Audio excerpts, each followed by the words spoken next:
Est-ce que je suis rendue trop vieille pour lire ce genre de livre-là? Les meilleurs book boyfriend pour faire le premier book haul de 2025.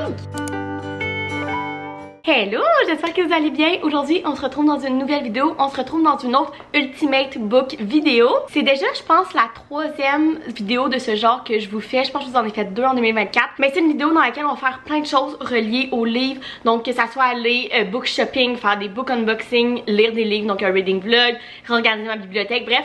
Peu importe quoi, mais des trucs autour des livres. Et je voulais commencer cette vidéo par vous faire un rapide wrap-up de tous les livres que j'ai lus au mois de décembre. J'ai décidé de pas vous faire une vidéo comme je vous fais habituellement de tous les livres que j'ai lus dans le mois précédent pour plusieurs raisons. Premièrement, tous les livres du mois de décembre ont été dans des reading vlogs, donc je trouvais que ça servait comme à rien de vous faire une vidéo complète juste pour ça, alors que, où est-ce que vous avez tous déjà vu mes avis. Aussi, j'ai lu 5 livres, dont 2 de Noël, puis on est un peu passé. À Noël, je comprendrais que rendu au mois de janvier, ça vous tente plus vraiment d'avoir des recommandations de Noël. Donc je me suis dit pourquoi pas juste inclure ça dans cette vidéo là. C'est quand même cool d'avoir un petit wrap-up rapide de tous les livres que j'ai lus dans le mois de décembre. Donc on va faire ça maintenant. Donc comme je vous ai dit, j'ai lu 5 livres au mois de décembre. Donc le premier fut mon coup de cœur du mois et un de mes livres préférés de 2024. Et c'est Divine Rivalité de Rebecca Ross. C'est une fantaisie adulte, je pense.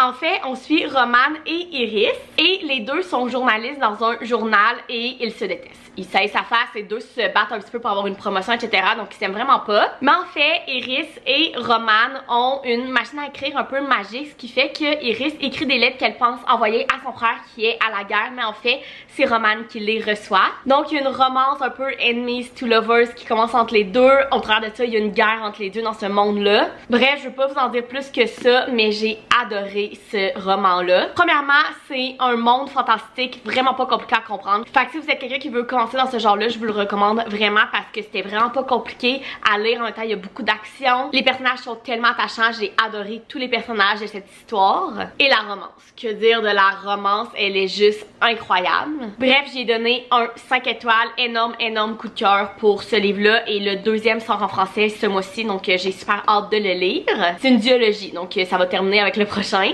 Ensuite de ça, j'ai lu La Cadence Parfaite de Jessica David, qui est le troisième et le dernier dans la série de La Note Brisée. J'avais commencé cette série-là il y a quand même quelques années, puis ça a quand même été long avant que le troisième sorte. Et là, je me suis dit, il faut que je lise, il faut que je termine la série. Et honnêtement, ce fut mon préféré de la série. Sans vous donner de spoilers, dans cette histoire-là, on suit Emma. Dans le premier livre, elle est au cégep. Et en fait, il y a une romance entre Liam, qui est comme son ennemi depuis toujours, et elle. Dans le deuxième livre, elle s'en va à l'université et elle rencontre Sydney. Et là, à partir de là, il y a comme un triangle amoureux entre les trois. Un passé traumatisant, des expériences assez tough, etc. C'est un des triangles amoureux qui m'a pas trop gossé, ben honnêtement. Je trouve que dans le deuxième, il m'a un petit peu plus gossé. Dans celui-là, je trouve que tout s'est mis ensemble puis que ça allait vraiment mieux. J'ai adoré Liam, j'ai adoré Sydney. Emma, par contre, c'est pas ma personnage principal préféré. Je trouve tellement que c'est le genre de personnage vraiment indécise, qui sait pas ce qu'elle veut, qui sait pas dire qu'est-ce qu'elle veut, qui sait pas exprimer ses émotions, etc. Fait que c'est pas mon personnage préféré, mais le troisième fut mon préféré de la série. J'ai donné un 4 étoiles. L'écriture est très québécoise. Il y a de l'anglicisme, il y a des sacres, etc. Donc si vous êtes quelqu'un qui aimait pas ça, moi je suis pas la plus grande fan de l'écriture très québécoise, ça va peut-être vous gosser un petit peu. Mais bref, j'ai aimé la série. J'ai donné un 4 étoiles à celui-là. Ensuite de ça, on embarque dans les deux romans de Noël que j'ai lus. Donc premièrement, j'ai lu Un Noël pour tout changer de Audrey Archambault. L'an passé, elle avait sorti 24 jours pour sauver vos réveillons, je pense, si je me trompe pas. Que j'avais beaucoup aimé, fait que j'étais super contente de revoir un livre de Noël de cet auteur-là. C'est pas une suite, mais c'est écrit dans le même genre. Donc ce que j'aime vraiment de ces livres-là, c'est que c'est écrit de plein de façons. Donc il y a des cartes postales, il y a des textos, il y a des courriels, il y a des listes, il y a plein d'affaires. C'est pas juste du texte, fait que j'adore ce genre d'écriture-là. Par contre, c'est écrit très québécois. Donc encore une fois, j'ai lu comme 2 livres très québécois, un à la suite de l'autre. Aussi, j'ai trouvé ça assez irréel parce que dans le fond, l'histoire, c'est qu'on suit notre personnage principal qui s'appelle Clara et elle habite à Montréal avec son chum. Les deux viennent d'un petit village au Québec. Leur relation s'en vient assez toxique, etc. Ils essayent de l'obliger à retourner dans leur village pour Noël. Elle veut rien savoir, donc ils se chicanent. Et son chum s'en va. Le lendemain matin, elle se réveille et son chat lui réserve, sans faire par exprès, un voyage à New York. Puis dans le fond, le voyage, ça s'appelle Noël dernière minute, valeur de 4400 $ plus taxes, prix spécial à 299. Et donc, Clara se dit, bon, j'y vais. Et rendu là-bas, il y a des affaires un peu comme magiques, etc. Mais bref, pour comme rembourser la différence de son voyage, elle doit travailler dans une famille, dans le Upper East Side, donc vraiment la partie riche de New York. Et bref, elle rencontre un gars, elle rencontre des amis, puis c'est vraiment l'évolution du personnage. Dans ce livre-là, autant celui-là que l'autre, c'est vraiment l'évolution du personnage principal, puis à côté, il y a une petite romance, il y a des amitiés, il y a d'autres choses, mais le gros de l'histoire, c'est vraiment l'évolution du personnage principal. J'ai jamais été une grande fan des effets comme magiques, un peu fantastiques dans des livres que selon moi, il ne devrait pas en avoir, donc ça dans une comme romance young adulte vraiment de Noël. Fait que j'étais pas fan de ce côté-là assez irréel. J'ai trouvé aussi que la personnage principale était assez immature, si je peux dire ça comme ça. C'est un young adulte. Est-ce que je suis rendue trop vieille pour lire ce genre de livre-là?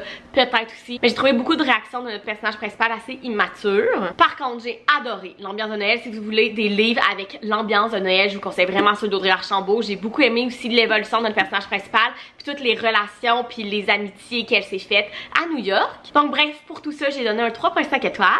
Et ensuite de ça, j'ai lu Kayla, je passe Noël en Laponie de Natacha Pilorge. Honnêtement, avant de regarder les livres que j'avais lus au mois de décembre, j'avais oublié que j'avais lu ce livre-là. Fait que je pense que ça m'en dit déjà beaucoup. Enfin, dans ce livre-là, on suit Léo et Isaline qui se sont toujours appelés meilleurs ennemis. Donc dans le fond, les deux ont toujours été dans la même gang d'amis, mais ils s'aiment pas. Jusqu'au jour où l'ami dans la gang d'amis qui tenait un peu toutes ces amitiés-là décède. Et avant de décéder, il a laissé une lettre à Léo qui lui disait: je sais que Isaline va vraiment se morfondre puis peut-être tomber en dépression quand je vais mourir, etc.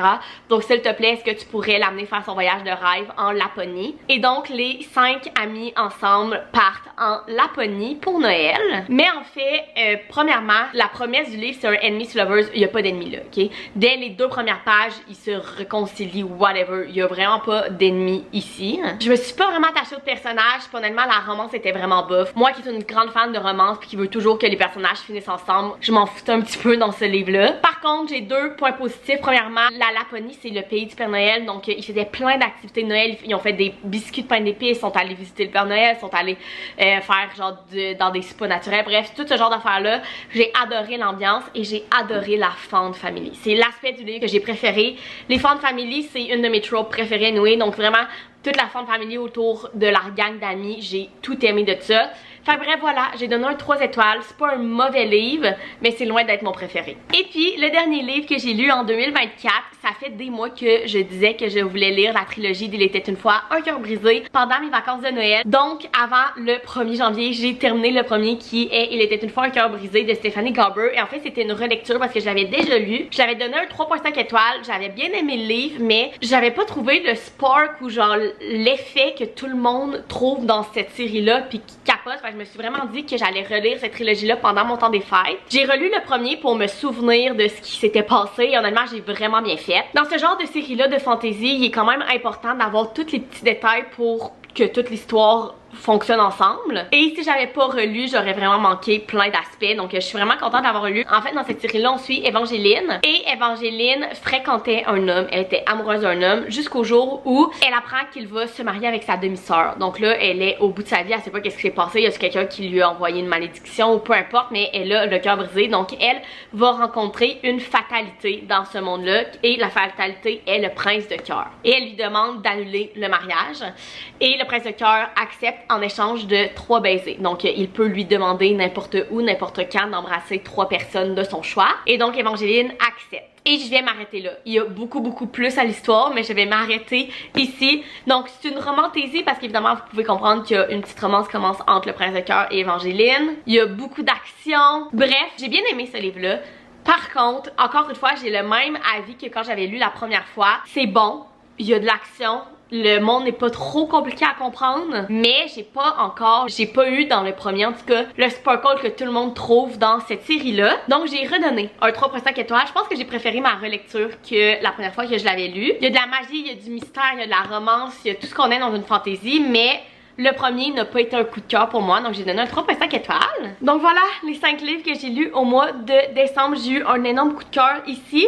Sinon, lui, ça a été un 4 étoiles, j'ai bien aimé, mais tout le reste a été sinon dans les 3 étoiles. Je peux pas vous dire que ça a été mon meilleur mois de lecture ever, sauf pour Divine Rivalité. Donc voilà pour tous les livres que j'ai lus au mois de décembre. Et puis là, j'avais le goût de lire un livre avec vous et j'ai commencé il y a 2 jours From Lucca with Love de Mariana Zapata. Et je pense vraiment que ça va être la romance d'hiver parfaite à le lire, donc je me suis dit pourquoi pas le lire avec vous dans cette vidéo. Mariana Zapata, j'ai lu 2 autres de ses livres déjà que j'ai adoré et celui-là vient juste d'être traduit l'année passée. Et c'est une romance autour du patinage artistique, donc je me suis dit que ça allait être parfait à lire cet hiver. Mariana Zapata, elle est vraiment reconnue pour écrire des romances slow burn. J'adore les slow burn. Honnêtement, je pense que ça fait quand même longtemps que j'ai pas lu un bon, long slow burn, donc c'est pour ça que ces livres sont toujours assez longs parce que c'est des longs slow burn. Vraiment, la tension augmente entre les personnages avant qu'il se passe quoi que ce soit. Et en fait, dans ce livre-là, on suit Jasmine et Ivan. Ivan est un dieu du patinage artistique. C'est quelqu'un qui a gagné tellement de championnats, qui est vraiment très très bon. Et Jasmine est une patineuse artistique, mais elle a eu plus de difficultés dans sa carrière. Elle a jamais gagné de championnat. Il s'est passé quelque chose avec son ancien partenaire qu'on sait pas encore qu'est-ce qui s'est passé. Et donc, elle est rendue à 26 ans, elle pense que sa carrière est terminée, etc. Mais elle continue d'aller s'entraîner et elle s'entraîne justement à la même patinoire que Ivan. Et en fait, jusqu'au jour où Ivan lui propose d'être sa nouvelle partenaire.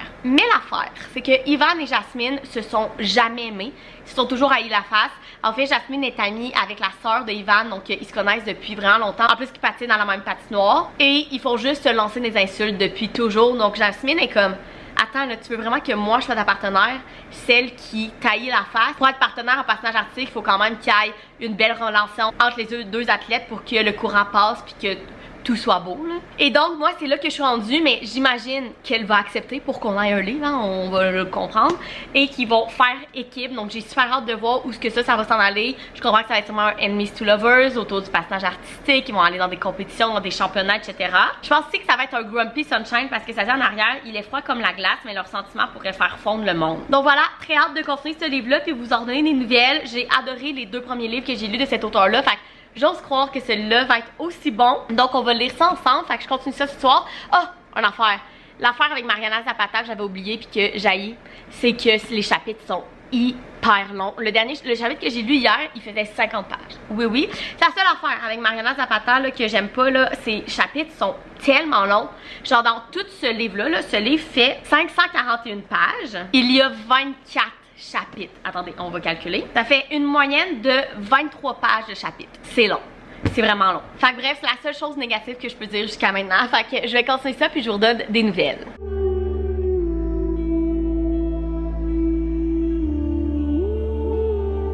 Hello, je reviens pour faire un update sur From Lukov with Love de Mariana Zapata parce que je l'ai extrêmement bien avancé. Il me reste une centaine de pages, rendu au chapitre 18, page 448.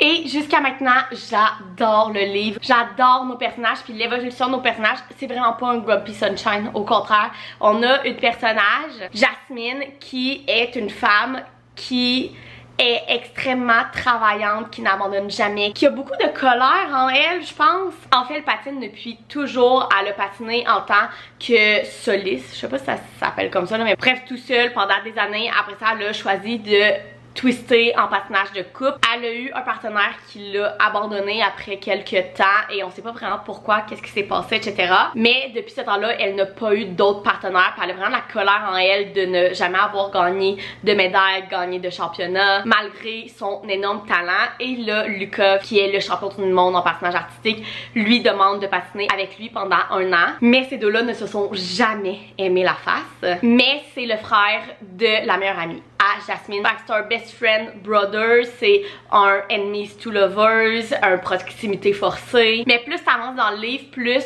que tu te rends compte que la colère un peu que les deux personnages ont un envers l'autre se transforme en affection, ils deviennent amis, etc. Mais c'est surtout un slow burn, gang, parce que je suis rendue qu'il me reste 100 pages à un livre de 550 pages et il n'y a eu aucun rapprochement entre les deux. Évidemment, ils font du patinage artistique de couple ensemble, donc oui, il faut qu'ils la tiennent, qu'ils la soulèvent dans les airs, etc. Mais je veux dire, de rapprochement intime, il n'y en a pas eu. Ils se sont pas embrassés, il s'est rien passé entre les deux. Mais il y a tellement eu d'événements tellement cute que tu te rends compte que les deux personnages développent des sentiments un vers l'autre. Exemple, Jasmine est tombée malade, puis Lukov s'est occupé d'elle tout le temps.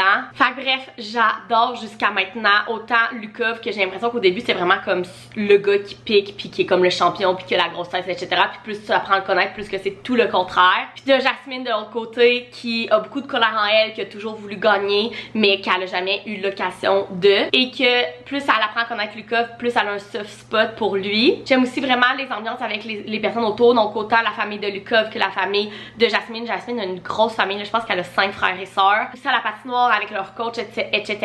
L'affaire, c'est qu'ils sont allés encore à aucune compétition, fait que j'espère vraiment que dans les 100 dernières pages, on va les voir aller dans des compétitions ensemble parce que depuis le début, ils ne font que s'entraîner ensemble. Et les deux autres choses qui me gossent un petit peu du livre, premièrement les chapitres. Les chapitres font genre 40 pages de chapitres. Et l'autre chose, c'est que c'est seulement selon le point de vue de Jasmine.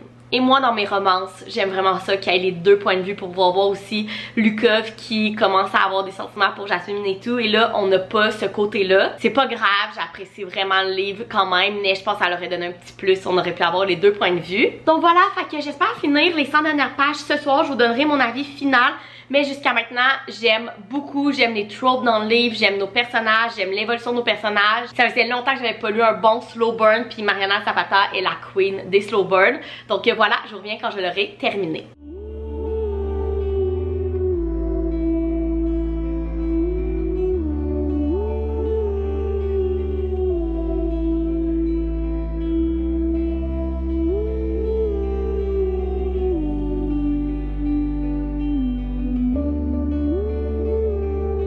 Hello, j'ai officiellement terminé hier From Lukov with Love de Mariana Zapata. Et gang, je l'ai beaucoup aimé, j'ai donné un 4.5 étoiles. La fin est tellement bonne, tellement satisfaisante. Honnêtement, ça a été proche d'un coup de cœur pour moi. Premièrement, toutes les tropes, je les ai adorées, que ça soit une sport romance autour du patinage artistique, que ça soit la proximité forcée parce qu'ils doivent patiner ensemble. C'est aussi un best friend's brother. Et finalement, c'est un slow burn. Et c'est vraiment un slow burn. Mariana Zapata, elle étire ça jusqu'à la fin. Puis c'est ce qui est tellement le fun, la tension, etc. J'ai aimé nos deux personnages. Jasmine, elle avait beaucoup de colère en elle, si je peux dire ça comme ça. C'est un personnage qui a vécu beaucoup de choses. Mais c'est tellement un personnage fort, travaillant. Bref, beaucoup aimé son personnage. Puis de l'autre côté, Lukov, c'est le genre de personnage que de dehors, il a l'air d'un grand gars fort avec full de confiance, etc. Mais quand t'apprends à le connaître, tu te rends compte qu'il est vraiment plus profond que ça. Les deux seules choses qui ont fait que pour moi ça n'a pas été un coup de cœur, premièrement, les chapitres sont trop longs. Puis je pense que c'est dans tous les livres de Mariana Zapata. J'avais oublié cette partie-là de cet auteur-là, mais ces chapitres sont extrêmement longs. Et deuxièmement, je pense que ce livre-là aurait été parfait pour moi s'il avait été deux points de vue. C'est seulement le point de vue de Jasmine, puis je trouve qu'il manquait le point de vue de Lukov pour voir vraiment ce que lui ressentait, parce que tu te rends compte d'en faire un peu plus tard, mais que si t'avais été dans la peau de Lukov, tu t'en serais rendu compte plus tôt, puis je pense que ça l'aurait apporté encore plus de choses à l'histoire. Donc voilà, 4.5 étoiles, j'ai adoré ce livre-là. Tous les livres de Mariana Zapata sont des livres que j'ai aimés, j'en ai lu 3 jusqu'à maintenant, et Mariana Zapata, en plus d'écrire les meilleurs slow burn que j'ai lus, elle écrit aussi les meilleurs book boyfriend. Ça n'a aucun sens. Mon book boyfriend préféré est Dallas, dans La fille d'à côté de Mariana Zapata, mais Lukov lui arrive extrêmement proche. Donc voilà, beaucoup aimé ce livre-là. J'espère que vous avez aimé la partie reading vlog de cette vidéo-là. Puis je vous reviens pour vous faire un haul de livres / unboxing un petit peu plus tard. On se retrouve pour la dernière partie de ce Ultimate Book vidéo et on se retrouve pour que je fasse mon book haul, book unboxing, et c'est le 1er de 2025. Nous sommes aujourd'hui le 16 janvier et je n'avais pas... Je suis désolée si vous entendez mon lave-vaisselle à côté de moi, il est parti. Mais ce que j'allais dire, c'est que je n'ai pas acheté ou reçu de livres depuis le début de l'année. J'ai fait un petit tour au Archambault puis j'ai reçu 2 colis dans les derniers jours, donc j'ai tout récupéré ça pour faire le premier book haul de 2025. On va commencer par les livres que je sais, les livres que je suis allée me procurer au Archambault. Et en fait, les 2 livres sont de la même auteure et c'est Lauren Asher. En fait, cette année, je vais absolument terminer la série Dreamland Billionaire de Lauren Asher. J'ai lu les 2 premiers en 2024 que j'ai adoré. Les 2, ce fut des coups de cœur pour moi. J'ai une préférence pour le 2e, mais les 2 ont été des 5 étoiles. Je les ai adorés, donc c'est sûr que je vais terminer cette série-là. C'est une trilogie. Et honnêtement, le 3e est très gros. Il fait genre plus de 650 pages. Je sais pas ce que j'ai avec les romances longues en ce moment. Le dernier que j'ai lu faisait genre ça, 550 pages, 600 pages. Je suis en train d'en lire un de 700 pages et là j'en ai acheté un autre de 650 pages. Je sais pas ce que j'ai dans les grosses romances en ce moment, mais évidemment que je vais lire celui-là. Donc dans cette série-là, on suit 3 frères. Chaque livre est leur histoire d'amour. Et en fait, dans le premier, on apprend que le grand-père de ces frères-là avait un parc d'attractions qui s'appelle Dreamland et les 3 garçons ont reçu en héritage cette compagnie-là, cette entreprise-là, mais ils doivent tous faire quelque chose pour avoir l'héritage. Dans le premier livre, si je me rappelle bien, c'était Rowan et il devait moderniser le parc. Dans le deuxième, c'était Declan, j'espère que je me trompe pas sur les noms, et lui, il devait se marier. Et celui-là, c'est sur Colaan, et Canaan doit passer un dernier été dans la demeure de son grand-père pour pouvoir avoir son héritage. Et en fait, de ce que je comprends, c'est un second chance romance, puis on suit Alana. Et les deux ont déjà été ensemble et qu'Alan a brisé le cœur à Alana. Que j'ai très hâte de voir dans celui-là, c'est que les deux premiers c'était des Grumpy Sunshine, mais dans les autres livres, le dernier frère avait pas l'air grumpy. Ça avait vraiment l'air d'être celui qui était le plus de bonne humeur, etc. Bon, on sait qu'il s'est passé quelque chose d'assez intense, un traumatisme dans sa vie. Fait que j'ai hyper hâte de le lire et de voir où ce que cette série-là va terminer. Et ensuite de ça, cette année, je veux commencer la série Dirty Hair de, encore une fois, Lauren Asher. En fait, Lauren Asher a écrit cette série-là en premier. C'est 4 livres autour de la F1. Puis ensuite, elle a écrit celle-là, mais BMR a décidé de commencer par traduire celle-là avant elle. C'est pour ça que j'ai commencé elle, mais ils suivent pas du tout, là. C'est des univers complètement différents. Cette série-là, tout ce que je sais, c'est que c'est des romances F1 interconnectés, donc c'est 4 romances différentes. Et c'est tout. Honnêtement, j'aime tellement la couverture. C'est comme satiné, là, comme un peu en reflet. Il est magnifique. Je sais que le deuxième sort bientôt en français, donc c'est sûr que je vais commencer par terminer cette série-là, puis ensuite je vais m'embarquer dans celle-là. Puis je sais que la nouvelle série de Lauren Asher sort aussi en français cette année. Donc on va avoir beaucoup de Lauren Asher à lire cette année, mais je me plains pas parce que les deux premiers que j'ai lus de cet auteur-là, je les ai adorés. Donc voilà pour les 2 livres que j'ai achetés. 2 livres de la même auteur, et là on va s'en aller sur les colis que j'ai reçus. Donc premièrement, j'ai celui-là que j'ai déjà coupé et j'avais super hâte de le recevoir. C'est Je déteste aimer de Ali Ilzawood. J'avais super hâte que ce livre-là soit traduit. C'est 3 petits récits, donc peut-être 3 novellas, si on peut dire, qui sont dans le même livre. Et ce que je trouve vraiment cool, c'est que dans la série interconnectée de l'hypothèse amoureuse, donc dans les 3 premiers livres de cet auteur-là, c'est tous des livres qui se passent dans le monde de la science, puis c'est vraiment le fun à lire parce qu'on suit des femmes dans ce monde-là qui est un monde autour des hommes. Et dans celui-là aussi, parce qu'en arrière ça dit scientifique un jour, scientifique toujours, Mara, Sadie et Anna partagent une solide amitié, même si la vie professionnelle les a séparées. Bien qu'elles aient chacune leur spécialité, aucune ne dira le contraire. En amour comme en science, les opposés s'attirent. Que ce soit sous le même toit, dans un ascenseur ou quand il fait très froid, le mercure finit toujours par grimper. Fait qu'on suit 3 histoires d'amour de 3 meilleures amies, encore une fois dans le monde de la science. Alice the Wood est une de mes auteurs de romance préférées. Il y a certains de ses livres qui sont dans mes préférés. J'en ai encore à lire dans ma TBR de cet auteur-là. J'ai le dernier dans la série de l'hypothèse amoureuse, qui est l'amour théoriquement, si je ne me trompe pas. J'ai The Bride, que j'ai super hâte de lire, et j'ai Je déteste aimer. Fait qu'un autre auteur qu'on va beaucoup lire en 2025. Et finalement, j'ai reçu ce gros colis-là. Là, il est un petit peu brisé, fait que j'espère que les livres ne sont pas abîmés. Mais je sais très bien de qui ça vient. En fait, j'avais demandé 3 services presse à Interforum en ce début d'année. Il y avait 3 livres qui sortaient de chez eux qui m'intéressaient vraiment, et là je les ai reçus et je capote. Et c'est 3 livres assez différents. Donc premièrement, nous avons une romance universitaire, c'est Collision de Bal Cabra. Honnêtement, regardez cette édition.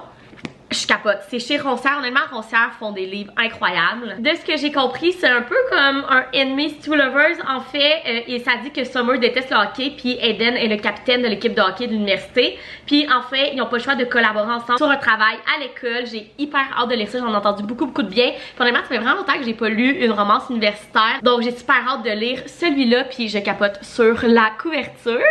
Ensuite de ça, nous avons une fantasy. C'est Heartless Hunter de Kristen Ciccarelli, j'espère que j'ai son nom de famille comme il faut. Premièrement, encore une fois, il est magnifique lui aussi, il est comme un peu à reflet, le côté tout bleu. Et j'ai tellement entendu parler en 2024 de cette fantaisie-là que quand j'ai vu qu'elle allait être traduite, je voulais absolument la lire. Et je vois que le tome 2 va paraître en 2025 en anglais. Ça dit en arrière, à la suite d'une révolution dévastatrice, les sorcières qui dominaient le royaume sont désormais traquées et tuées à cause de leur magie. Puis là, de ce que j'ai compris, c'est une fantaisie où il y a une romance entre Rune, qui est une sorcière, et Guidon, j'espère que je dis comme il faut son nom, qui chasse les sorcières. Donc c'est une romance un peu impossible, etc. Ça a tellement l'air bon, gang. Je voyais sur les médias sociaux, j'en pensais la esthétique de ce livre-là. Ça a l'air sombre autour des sorcières. Ça a vraiment l'air d'une fantaisie que je vais aimer. Donc j'ai super hâte de le lire. Et finalement, je suis tellement contente d'avoir ce livre entre mes mains.